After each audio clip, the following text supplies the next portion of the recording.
Hi guys, welcome to SS sports info Tamil. நியூசிலாந்துக்கு எதிரான 3 ஒருநாள் போட்டித் தொடரில் இந்திய அணி படுதோல்வியை சந்தித்தாங்க. நியூசிலாந்துக்காக இன்ஸ்டா சீரீஸை லாஸ் பண்ணிட்டாங்க. இது கிரிக்கெட் வட்டாரத்தில் பெரும் அதிர்ச்சி அலையை ஏற்படுத்தியிருக்கு. அது மட்டும் இல்லாமல் ரசிகர் மத்தியில் பெரும் கொந்தளிப்பை ஏற்படுத்திட்டு இருக்கு. கடும் கோபத்தின் ஆளாகியிருக்காங்க. இந்த கடும் கோபம் அத்தனையும் இந்திய பயிற்சியாளரான கௌதம் கம்பீர் மீது அப்படியே திரும்பியிருக்கு அப்படின்னு தான் சொன்னோம். ஸோ கௌதம் கம்பீர் டீமுக்குள்ளே என்ன பண்ணுறாப்புல ஒன்றுமே புரியல. அதே போல் கௌதம் கம்பீர் வரவிருக்கும் போட்டியில் பயிற்சியாளராக தொடர்புக்கு தகுதியானவர் தானா அப்படின்ற விஷயத்தெல்லாம் இந்த வீடியோவில் நம்ம டிஸ்கஸ் பண்ணுவோம் கைஸ்.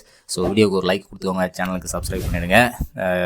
எந்தூரில் நடந்த 3வது ODI போட்டியில் சுமன் கில் தலைமையிலான இந்திய அணி 41 ரன் வித்தியாசத்தில் நியூசிலாந்துக்கிட்ட சரணடைஞ்சாங்க, தோல்வி அடைஞ்சிட்டாங்க. இதில் நியூசிலாந்து 2-1 என்ற கணக்கில் இந்தியாவை வின் பண்ணி வரலாற்று சாதனை படைச்சது நியூசிலாந்து டீமு. முதல் முறையாக நியூசிலாந்து அணி இந்திய மண்ணில் ODI சீரீஸை வின் பண்ணியிருக்கிறதும் ஒரு முக்கியமான விஷயம். ஸோ இந்த தோல்விக்கு காரணமாக பயிற்சியாளர் காம்பீர் பக்கம் ரசிகர்களோட அந்த கடுப்பு அதப்பு எல்லாமே திரும்பியிருக்கு. ஸோ காம்பீரை பொறுத்த அளவுக்கு இந்திய அணியில் பயிற்சியாளராக பொறுப்பேற்றதுக்கப்புறம் அவருடைய பதவி ஒரு ரோலர் கோஸ்டர் மாதிரி தான் இருந்துகிட்ருக்கு. ஏன்னா தான் T20 வேர்ல்ட் கப் சாம்பியன்ஷிப் வாங்கி கொடுத்தாலும் அதுக்கப்புறம் டெஸ்ட் மேட்ச்சு ODI போட்டிகளில் அவருடைய பர்ஃபார்மன்ஸ் ஆவரேஜுக்கும் கீழே தான் இருக்குது. அதே போல் 2025 சாம்பியன்ஸ் ட்ராஃபியை வின் பண்ணி தந்தாப்புல.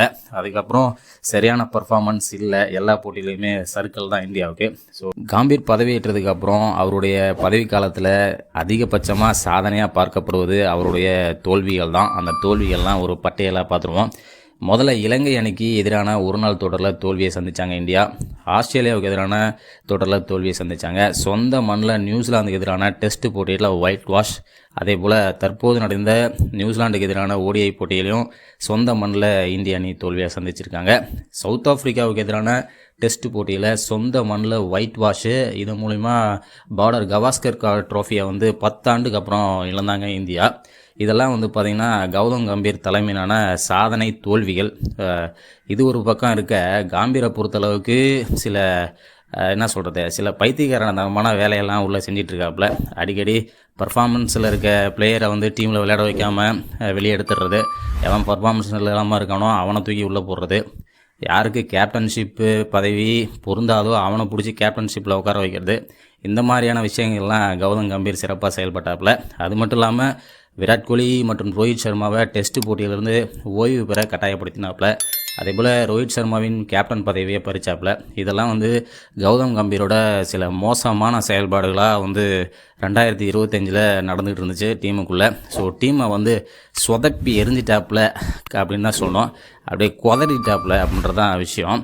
ஸோ டீமுக்குள்ளே என்ன நடக்குதுன்னு அவருக்கும் தெரியல, பிளேயர்ஸ்கிட்ட அவர் என்ன பண்ண போகிறாருன்னு பிளேயர்ஸுக்கும் தெரியாமல் தான் இருந்திருக்கு அப்படின்னு தான் நினைக்கிறேன். இதன் காரணமாக காம்பீர் பதவி விலகுவாரா அப்படின்றது ஒரு கேள்விக்குறி. காம்பீர் பதவி விலக மாட்டாருங்க. ஏன்னா 2027 வரைக்குமே அவருடைய ஒப்பந்தம் BCCIயில் இருப்பதாக BCCI வட்டாரமே தெரிவிச்சிருக்கு.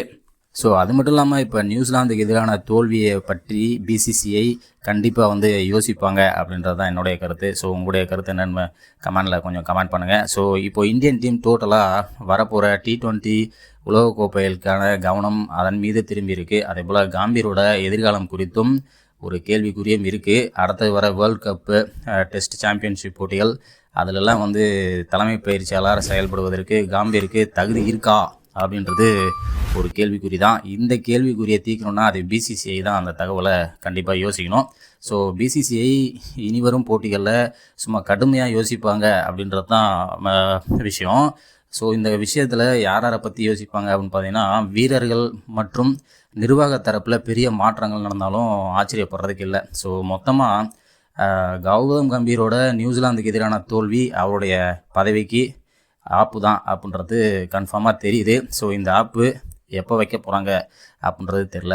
ஸோ ஓகே கைஸ், இந்த வீடியோ உங்களுக்கு பிடிச்சிருந்தா ப்ளீஸ் லைக் பண்ணிக்கோங்க, நம்ம சேனலை சப்ஸ்கிரைப் பண்ணிவிடுங்க. நெக்ஸ்ட் வீடியோவில் சந்திக்கிறேன். தேங்க்யூ.